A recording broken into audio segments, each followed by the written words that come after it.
revégétation dans le parc industriel de Sherbrooke. Oui, Action Saint-François, en fait, propose des services de consultation et de plantation de végétaux. Elle réalise des contrats pour la ville, entre autres. L'organisme en a eu un. C'est de terminer une plantation de végétaux aux abords d'un cours d'eau qui circule dans le parc industriel après des travaux. Je me suis rendu sur place et j'y ai rencontré Sarah-Claude Bergeron-Lafontaine, biologiste et responsable des plantations pour l'organisme. Ici, on est dans le nouveau quartier industriel de la ville de Sherbrooke. Puis on est venu, suite à des travaux, le ministère de l'Environnement demande nécessairement de faire de faire de la plantation pour s'assurer de remettre à l'état naturel.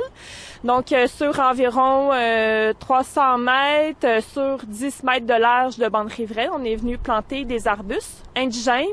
Donc, par exemple, comme des framboises, de l'aubépine, du cornouiller, des viors et plusieurs autres espèces typiques de bord de rive. Quel est le taux de réussite de vos plantations? Est-ce que vous devez revenir année après année pour vérifier que les arbres poussent bien?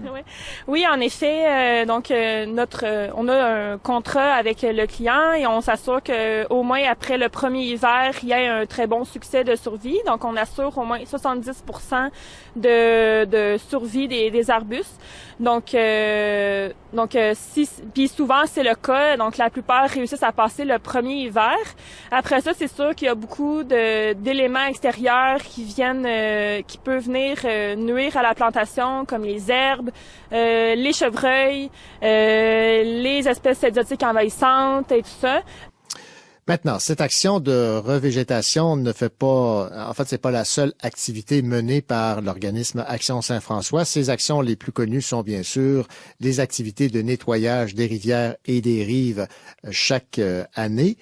Mais de plus en plus, on fait appel au service d'Action Saint-François pour des activités de reboisement et de verdissement. On écoute Robert Léo-Gendron, le directeur général. On espère et on promet d'une certaine façon, par le contrat, qu'il y a au moins 70% des plantes qui ont été plantées qui vont survivre. Alors, c'est toujours, mais jusqu'à date, ça a été le cas. Donc, ça va bien à ce niveau-là. Mais parce qu'on est précautionneux de la façon dont on plante nos arbres, nos arbustes, et on fait bien attention. Donc, les résultats sont là aussi. À chaque année, là, vous faites combien de travaux de végétation? C'est très relatif. C'est très, très relatif. Et aussi, ça dépend des espèces puis la grosseur des arbres ou des arbustes qu'on plante. Comme ici, c'était plutôt sous forme de carottes, donc c'était plus petit, c'était plus rapide. Mais quand c'est pour on appelle ça des 1 gallon, 2 gallons, des plus gros, ça demande plus de temps. Alors, c'est très différent d'une année à l'autre. Nous, on fait ça depuis maintenant 14 ans. Alors, on a fait ça depuis quelque temps. On fait ça beaucoup pour la ville de Sherbrooke, mais on en a fait beaucoup pour les agriculteurs il y a plusieurs années, dans les débuts, pour installer des haies brise-odeur, brise-vent, etc. Mais là, on est plus dans les parcs de la ville de Sherbrooke, mais il y a du travail à faire pour des décennies devant nous, là. C'est pas un problème.